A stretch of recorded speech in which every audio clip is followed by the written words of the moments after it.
Baik,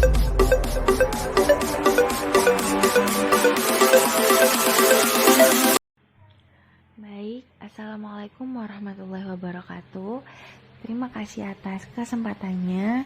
Di sini kami dari kelompok 8 akan mempresentasikan tentang analisis dan penyusunan anggaran kas. Anggota kelompok 8 ada Nurul Fitria, saya sendiri dengan NIM 2019-210606.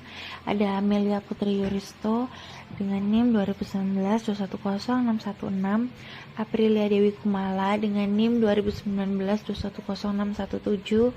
Dan Zaida Sinta Nuria dengan NIM 2019-210628. Baik, di sini saya dengan Nurul Fitria NIM 2019-210606 akan menjelaskan apa itu pengertian tentang anggaran kas. Nah, anggaran kas di sini sudah dituliskan bahwa anggaran yang merencanakan secara lebih terperinci tentang jumlah waktu kas beserta perubahan-perubahan dari waktu ke waktu selama periode yang akan datang.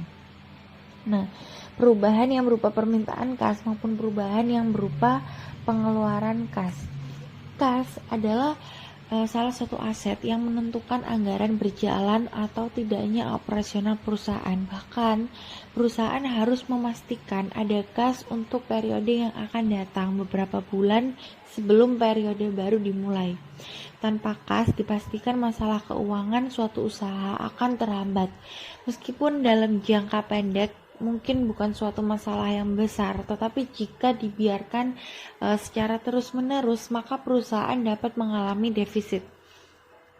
Nah, karenanya perusahaan memiliki tugas yang besar untuk bisa mengendalikan atau mengatur sebuah kas, sehingga dalam menjalankan operasional untuk menjaga kelangsungan dari operasional perusahaan tersebut, perusahaan juga harus membuat pengendalian kas yang efektif. Nah, salah satu cara untuk mengendalikan kas dengan efektif yaitu membuat anggaran kas.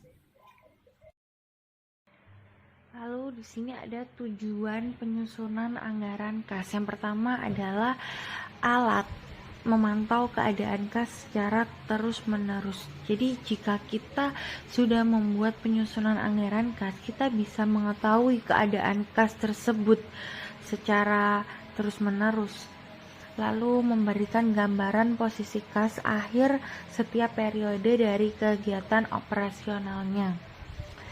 Lalu yang ketiga yaitu mengukur keberhasilan atas target yang sudah dibuat. Jadi ketika kita sudah menyusun anggaran kas tersebut, kita bisa tahu, nah kita bisa mencapai target anggaran tersebut atau enggaknya, kayak gitu. Terima kasih, selanjutnya akan dilanjutkan oleh rekan saya. Baik, terima kasih atas kesempatannya. Perkenalkan, nama saya Amelia Putri Yuristo dengan NIM 2019-210616. Di sini saya akan melanjutkan presentasi dari rekan saya, yaitu tujuan penyusunan anggaran kas. Yang keempat yaitu menyesuaikan kas dengan total modal kerja, biaya, pendapatan, penjualan, dan hutang. Selanjutnya yaitu menemukan kekurangan dan kelebihan kas. Dan yang terakhir adalah alat mengkoordinasi dan mengintegrasikan kegiatan. Jadi, pada dasarnya, tujuan dibuatnya anggaran kas adalah untuk memberikan informasi yang relevan tentang taksiran penerimaan dan pengeluaran kas perusahaan pada suatu periode tertentu di masa yang akan mendatang. Nah, selanjutnya di sini saya akan menjelaskan tentang faktor yang mempengaruhi anggaran kas. Yang pertama yaitu aktivitas operasi. Nah, aktivitas operasi yaitu berbagai aktivitas yang berkaitan dengan upaya perusahaan untuk menghasilkan produk perusahaan, sekaligus semua upaya yang terkait dengan upaya menjual produk tersebut. Lalu yang kedua, aktivitas investasi. Aktivitas investasi adalah berbagai aktivitas yang terkait dengan pembelian dan penjualan harta perusahaan yang dapat menjadi sumber pendapatan perusahaan, seperti pembelian dan penjualan gedung, tanah, mesin, kendaraan, pembelian obligasi atau saham perusahaan lain, dan sebagainya. Lalu yang terakhir, ada aktivitas keuangan atau pendanaan. Aktivitas keuangan atau pendanaan adalah semua aktivitas yang berkaitan dengan upaya untuk mendukung operasi perusahaan dengan menyediakan kebutuhan dana dari berbagai sumbernya beserta konsekuensinya. Misalnya penerbitan surat hutang, penerbitan obligasi, dan penerbitan saham baru.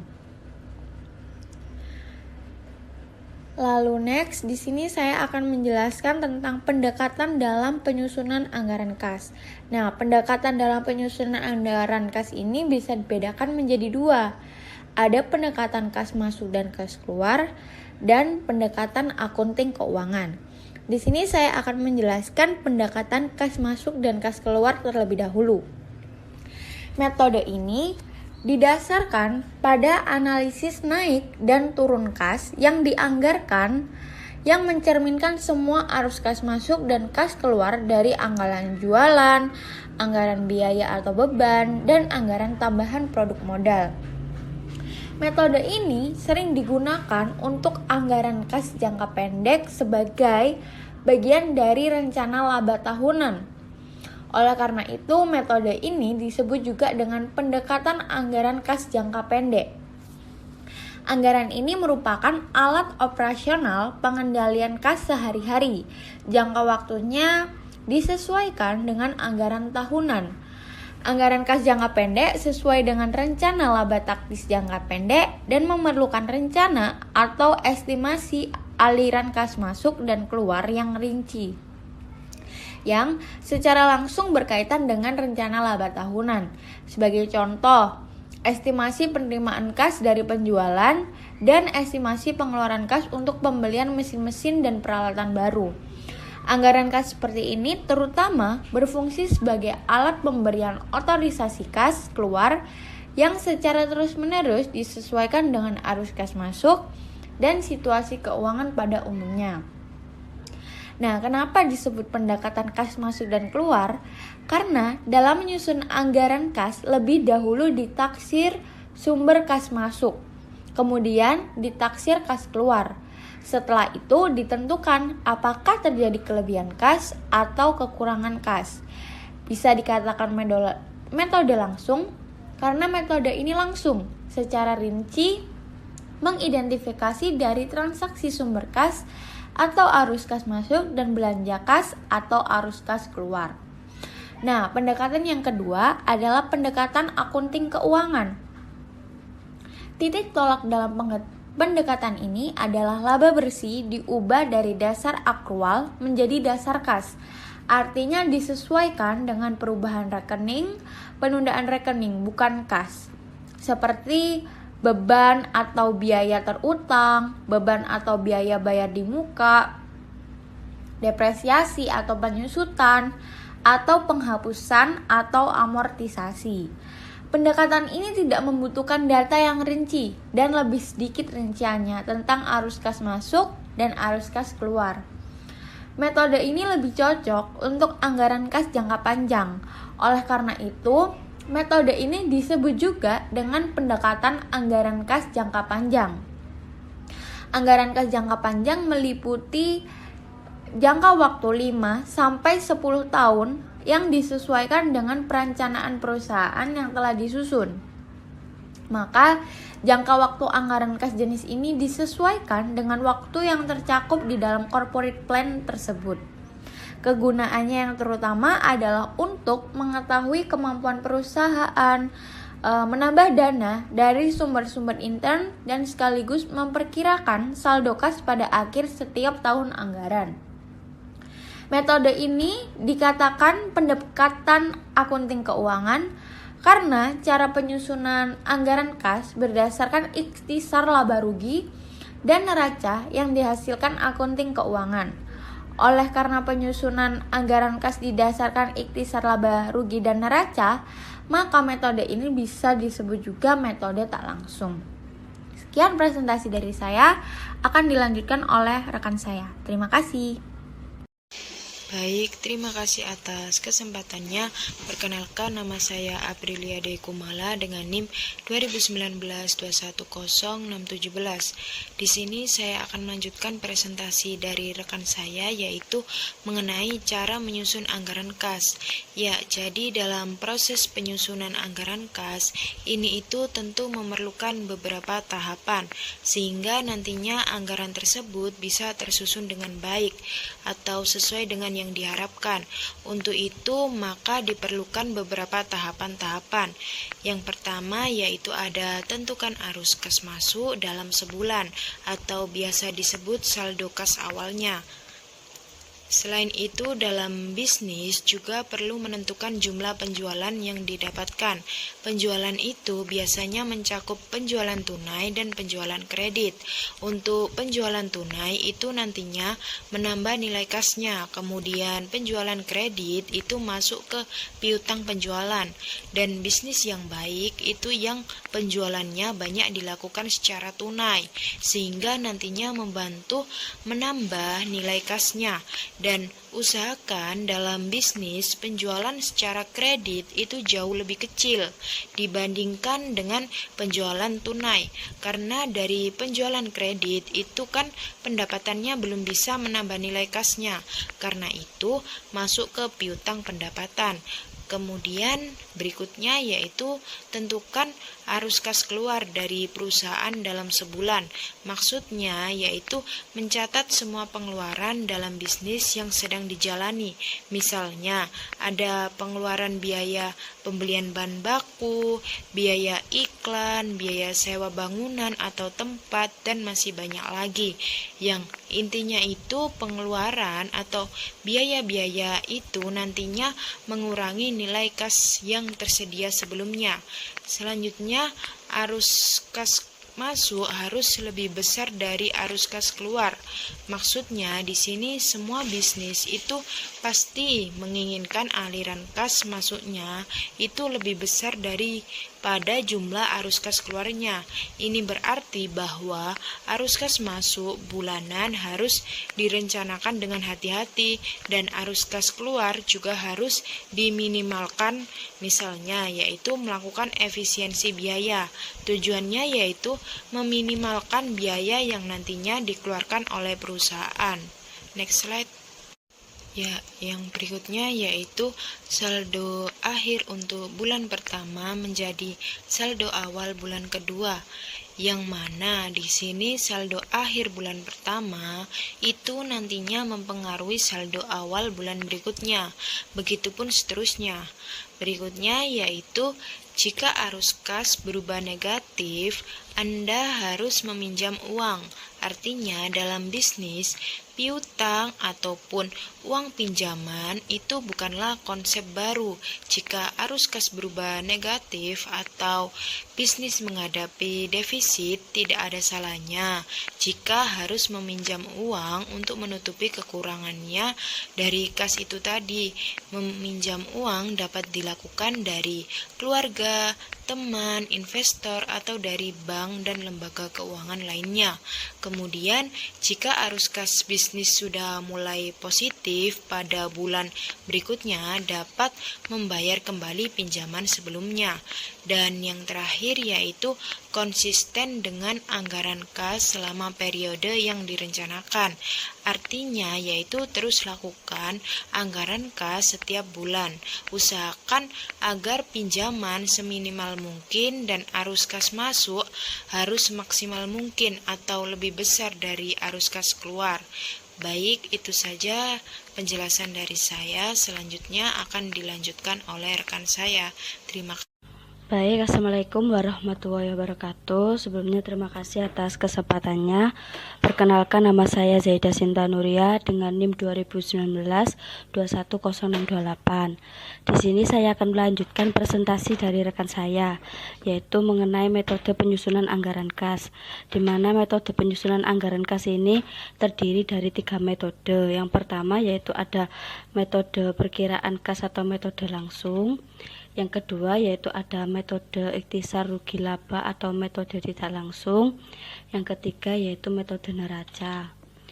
Yang pertama yaitu ada metode perkiraan kas atau metode langsung, di mana metode ini itu didasarkan pada analisis peningkatan dan pengurangan secara rinci atau rekening kas yang dianggarkan, yang akan mencerminkan semua arus kas masuk dan keluar dari anggaran. Contohnya seperti penjualan, biaya, dan pengeluaran untuk penambahan barang modal. Dan metode ini tuh sering dipergunakan untuk perencanaan kas dalam jangka pendek sebagai bagian dari rencana laba tahunan. Dan selanjutnya yaitu ada metode ikhtisar rugi laba atau metode tidak langsung, di mana titik tolak dalam metode ini adalah laba bersih yang direncanakan yang terlihat pada ikhtisar rugi laba yang dianggarkan. Dalam laba berisi yang direncanakan diubah dari dasar aktual menjadi dasar kas, yang artinya di mana disesuaikan dengan perubahan rekening modal kerja non-kas seperti persediaan piutang biaya yang dibayar di muka, aktual, dan penundaan. Dan selanjutnya yaitu ada sumber kas lainnya dan kebutuhan kas lainnya yang dicari. Dengan metode ini tuh cocok untuk proyeksi kas dalam jangka panjang.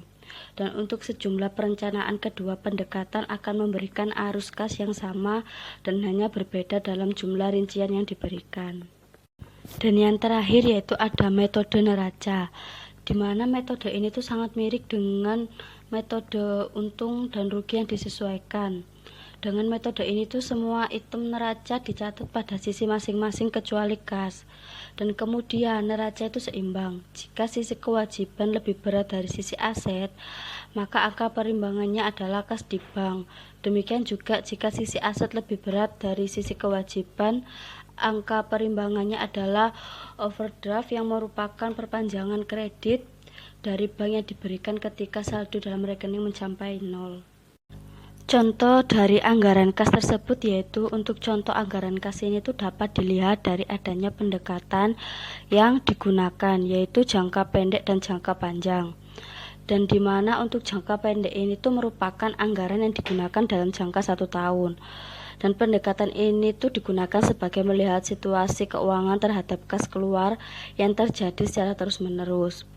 Dan selanjutnya untuk jangka panjang yang berlaku dalam jangka 5-10 tahun mendatang itu dengan manfaat yang bisa diperoleh adalah untuk mengetahui bagaimana kemampuan perusahaan. Dan dengan kemampuan yang dimaksud ini itu untuk memberikan tambahan dana dari sumber internal dan memperkirakan saldo kas akhir. Demikian juga anggaran kas yang memungkinkan manajemen untuk memperkirakan sejumlah besar uang tunai yang dimana itu memiliki sejumlah besar kas yang menganggur di rekening bank sangat tidak ideal untuk perusahaan. Dan paling tidak ini tuh uang harus menginvestasikan untuk mendapatkan jumlah bunga yang wajar. Dalam kebanyakan kasus kelebihan uang tunai baik digunakan untuk memperluas dan mengembangkan operasi baru daripada hanya menjadi dana menganggur dan tidak menghasilkan apa-apa untuk perusahaan. Anggaran kas memungkinkan manajemen untuk memprediksi tingkat kas dan menyesuaikan sesuai kebutuhan. Sekian presentasi dari saya. Selanjutnya yaitu saya ucapkan terima kasih. Wassalamualaikum warahmatullahi wabarakatuh.